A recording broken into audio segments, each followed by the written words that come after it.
时年35岁的妮可陷入了严重的婆媳矛盾。Nicole was treated like the baby maker, and then Jason and Faye were the parents. 忍无可忍后，妮可将婆婆赶出了家门，但没想到仅仅不到1个月，她就和儿子泰勒惨死在了家里。911, what's your emergency? My wife and my son, they're both shot. Say again, sir? My wife and my son are both shot. I need some help. 表面来看，妮可似乎遭到了婆婆的报复，但实际上事情远没有那么简单。问题的关键在于妮可的儿子泰勒，他究竟是受害者还是加害者？只要解决这个问题，就能揭开本案的所有疑点。那么究竟发生了什么？接下来让我们走进这起案件。大家好，我是大熊。今天分享的案例发生在美国德克萨斯州奎特曼，该市位于德州东北部，距离达拉斯大约90英里，常住人口约为1800人，是伍德县的一个城市，也是该县的县治。主人公妮可出生于1972年10月1日，他来自密西西比州，具有典型的美国南方人性格，为人坦率诚恳，且非常重视家庭关系。或许正是因为家庭观念的影响，妮可很早就对婚姻产生向往。她在18岁时就已经嫁为人妻，19岁时便有了2个儿子，老大泰勒和老二丹尼尔。虽然尚不清楚妮可在这段婚姻中的具体经历，但可以确定的是，她在结婚后完全沉浸在了母亲的角色中，对待2个孩子非常疼爱，尤其是长子泰勒。可能是因为初为人母，自从泰勒出生后，妮可几乎将所有时间和精力都放在了他的身上。过度溺爱让泰勒对妮可产生了极强的依赖。他平时很少与外界接触，性格内向，缺乏社交能力，在许多方面都明显落后于同龄人。Taylor was just everything to her. Maybe some of that led to him being a little bit more immature than most boys his age. I know he got teased a little bit for it. He was definitely more quiet to himself, put on some pudgy weight, and he seemed to struggle a lot. 或许是泰勒的成长问题影响了妮可和丈夫的夫妻关系，两人在1999年结束了婚姻。恢复单身后，妮可独自承担起了抚养孩子的重任。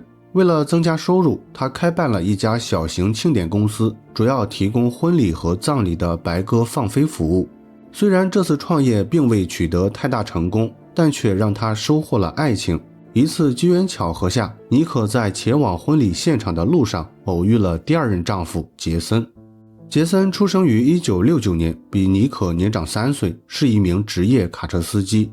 两人在2000年因为一次问路互相产生好感，并在交往2周后很快结为夫妻。尽管他们在结婚前并未完全了解对方，但是婚后的感情非常不错。杰森与妮可的2个儿子相处融洽，孩子们也都把他视为父亲。而且杰森和妮可也很快有了共同的孩子杰克逊和雷明顿，一家6口其乐融融，俨然是理想中的幸福家庭。然而这种幸福的生活并未持续太长时间，后来杰森的母亲以照顾孩子为由搬到了他们的住所，这导致原本和谐的家庭氛围逐渐变得紧张。结婚7年后，一起谁也未曾预料的悲剧发生了。2007年12月11日早上9点09分，伍德县警察局接到了杰森的报警电话。他表示妮可和泰勒在家遭到了枪击，需要警方提供帮助。911, what's your emergency? My wife and my son, they're both shot. Say again, sir? My wife and my son are both shot. I need some help. Hold on, just stay on line with me a minute. I have to carry my little girl outside. 接到报警后，警方和医护人员迅速抵达现场。经检查，妮可和泰勒已无生命体征，两人均死于枪击，但是死亡时间似乎有所不同。妮可死于后脑中枪，尸体仍有温度，位于主卧床上，呈侧卧姿势，看起来像是睡觉时突然遭到枪击，死亡时间应该不会太久。而泰勒则死于车库改造的卧室，枪伤位于面部，尸体已经冰冷，呈仰卧姿势，大半个身子躺在床上，小腿垂直地面，看起来像是自己结束了生命。基于上述发现，警方第一反应是可能有人伪造了现场，企图将责任嫁祸给泰勒。因为从表面来看，妮可和泰勒的死亡似乎都与泰勒有关，也就是他首先枪杀了妮可，然后又自己结束了生命。如果真的是这样，泰勒的尸体温度应该要比妮可更高才对，但实际情况却恰恰相反，所以这就间接说明泰勒是第一个遇害的人，根本没有机会杀死妮可。当然，以上只是警方依据现场情况做出的推论，要想真的证明这一点，他们还需要等待妮可和泰勒的法医尸检报告。所以在此之前，警方首先询问了一直待在现场的报警人杰森。比较戏剧性的是，当时杰森正和女儿坐在自己的皮卡车里，原本警方只是想要了解一下事发情况，但没想到无意间从他的皮卡车里发现了一块带血的抹布，这让警方改变了对杰森的看法，于是他们将杰森带回警局进行了正式询问。 Jason, can you tell us what happened? Remington woke me up. She always wakes me up. And I got her dressed. And I come downstairs. And Taylor Woods just kind of ranting. I said he wasn't going to school, this and that. And woke Jackson up. And got him dressed. I went and put Jackson and Remington in the truck. Cranked the truck. We went to the door and hollered that if he was not coming, I was going to leave him. 根据杰森所说，这天早上泰勒的情绪有些低落，一直在抱怨妮可不给他买手机，不让他玩电脑，他不想去学校上课之类的话。由于妮可当时还在睡觉，杰森不想和泰勒发生争吵，所以最终他放弃了送泰勒上学的想法，之后便带着女儿雷明顿将儿子杰克逊送去了学校，时间大概在早上8点05分。大约过了半个小时后，杰森和女儿回到了住所。当时他们没有立刻进入房子，而是先去了后院喂养鸽子，也就是妮可在庆典工作中所使用的白鸽。这一过程大约持续了半个小时，直到早上9点，杰森才带着女儿回到房间，随后便发现了妮可和泰勒的尸体。 I mean, you going in, seeing what you saw. What do you think happened? I don't know what to think.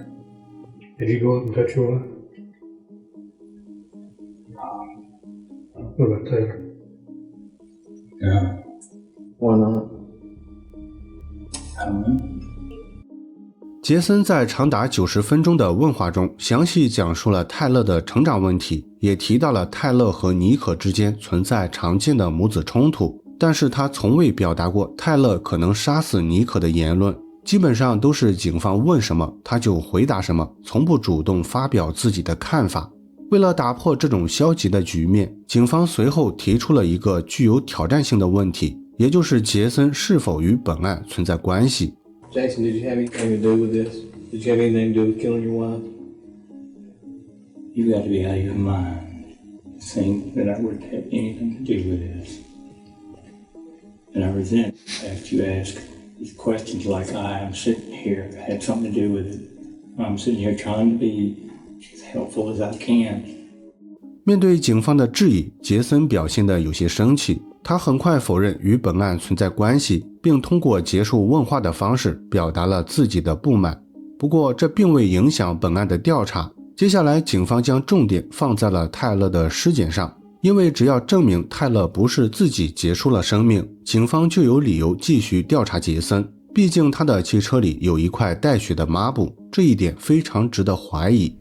案发第二天，警方收到了泰勒和妮可的法医尸检报告，结果正如他们预料的那样，泰勒并非自我了结，而是死于他杀。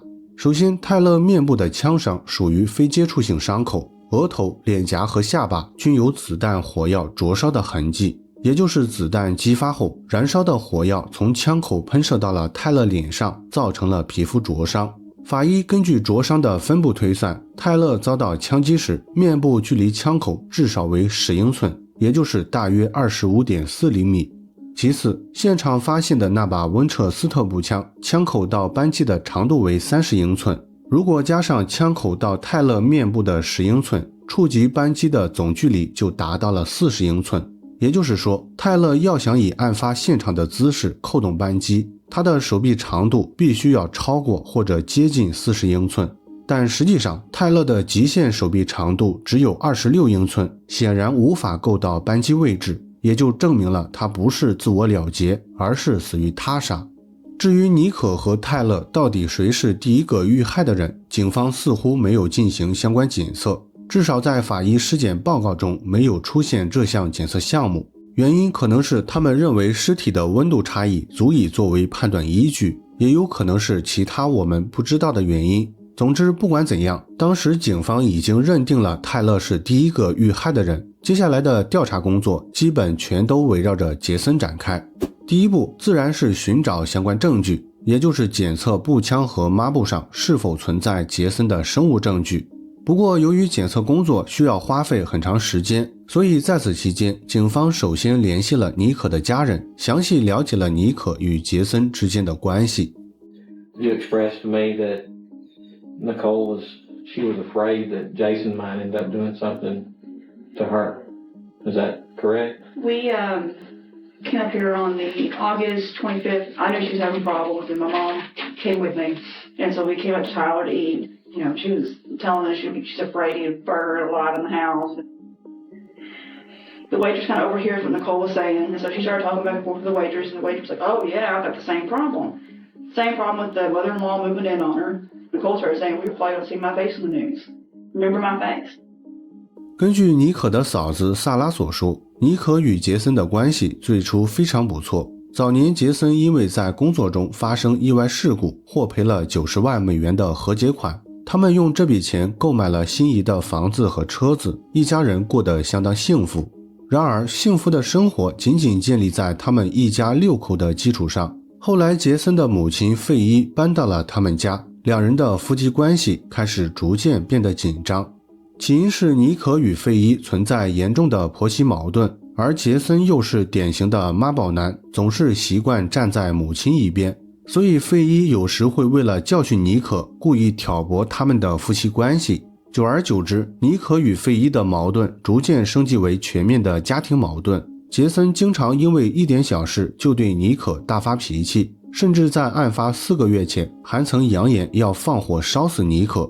总的来说，妮可的嫂子对杰森和费伊的评价很差，认为他们可能会因为家庭矛盾杀死妮可，并将责任嫁祸给泰勒。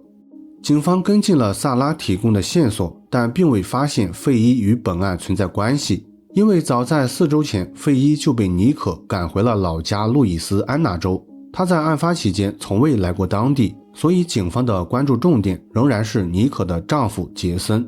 为了证明杰森与本案有关，警方可谓是想尽了各种办法，其中最主要的是他们询问了当时仅有2岁的雷明顿，也就是妮可和杰森的小女儿，也是除了杰森外唯一在场的目击者。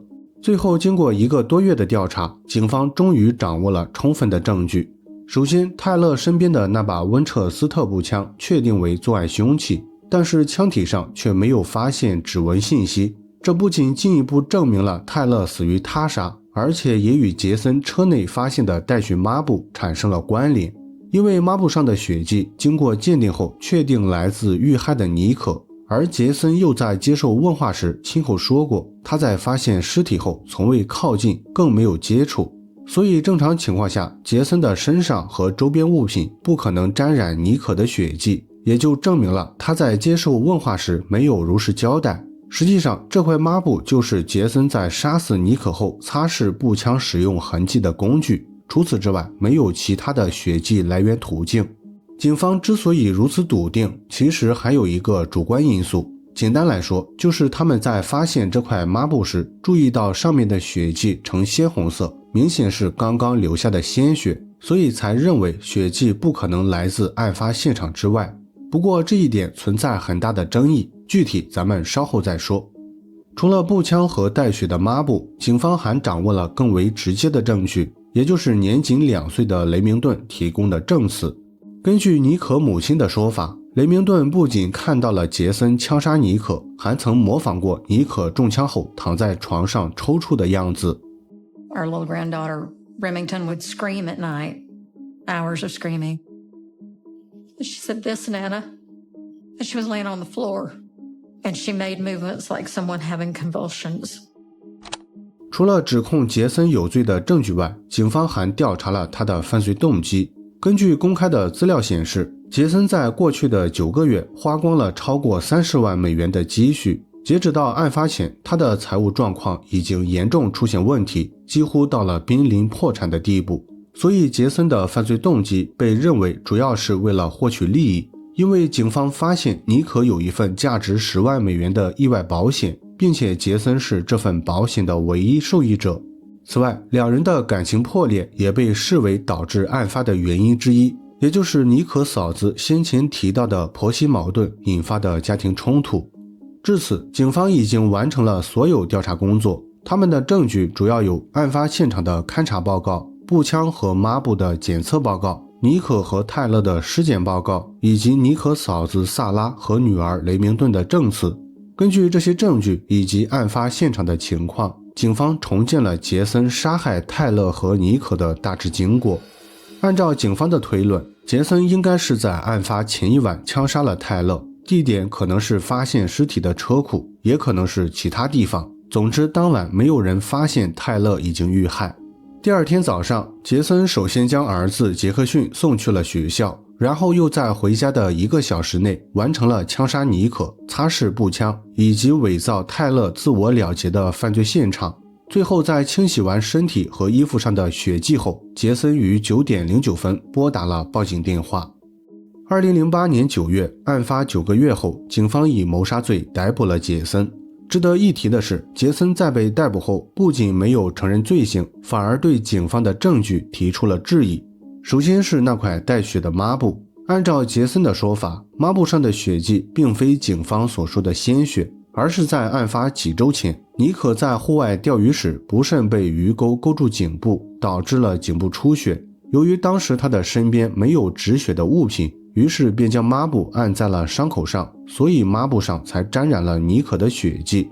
杰森的证据主要有2个方面，一方面尼可在受伤后去过医院包扎伤口，医生为杰森提供了证明。另一方面，警方当时拍下了抹布的照片，通过这张照片可以看到，抹布在被发现时，血迹并非呈鲜红色，而是氧化后的暗红色。这表明血液已经在抹布上存在很长时间，显然不可能来自案发现场。其次，泰勒的遇害时间也存在很大疑点。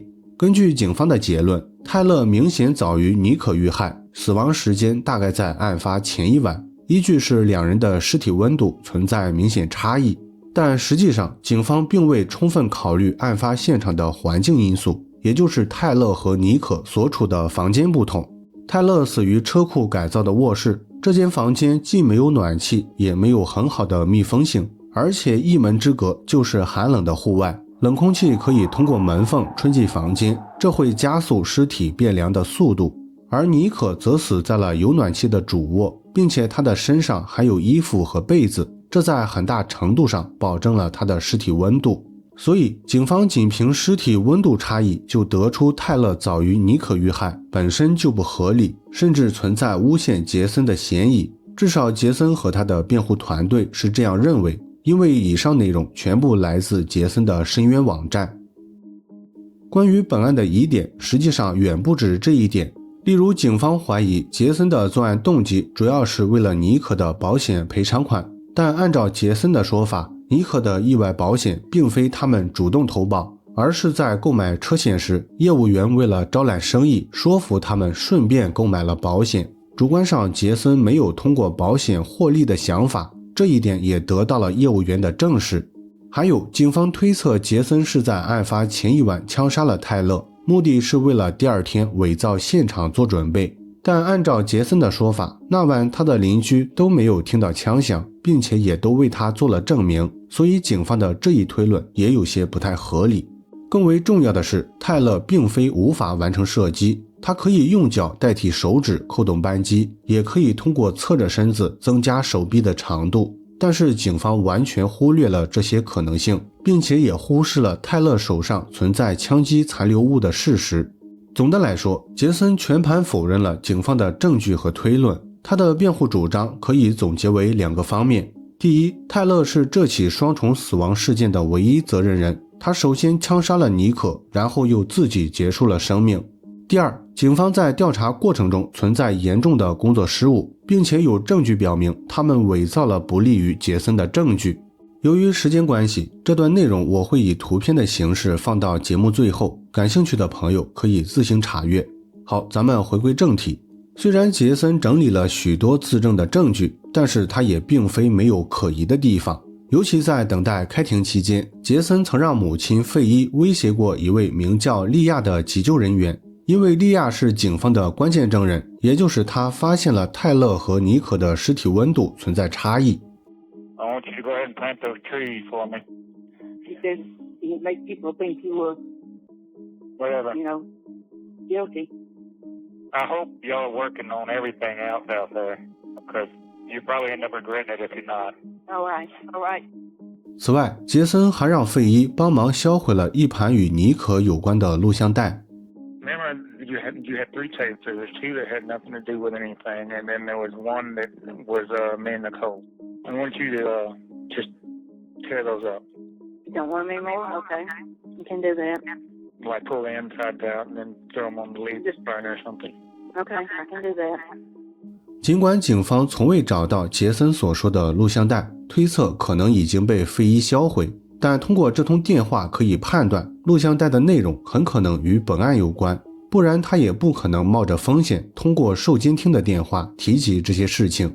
总之，杰森的这一行为表现得非常奇怪，很难判断他是为了开脱罪行，还是担心遭到警方陷害。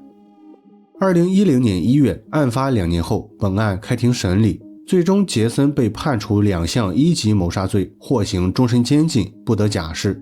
杰森的母亲费伊因篡改证人罪被判处10年缓刑和社区服务。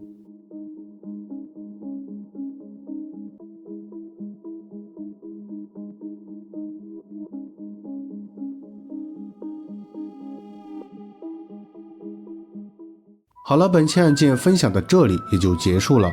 如果你喜欢我的节目，请帮我点赞加关注，非常感谢大家的支持。我是大熊，下期见。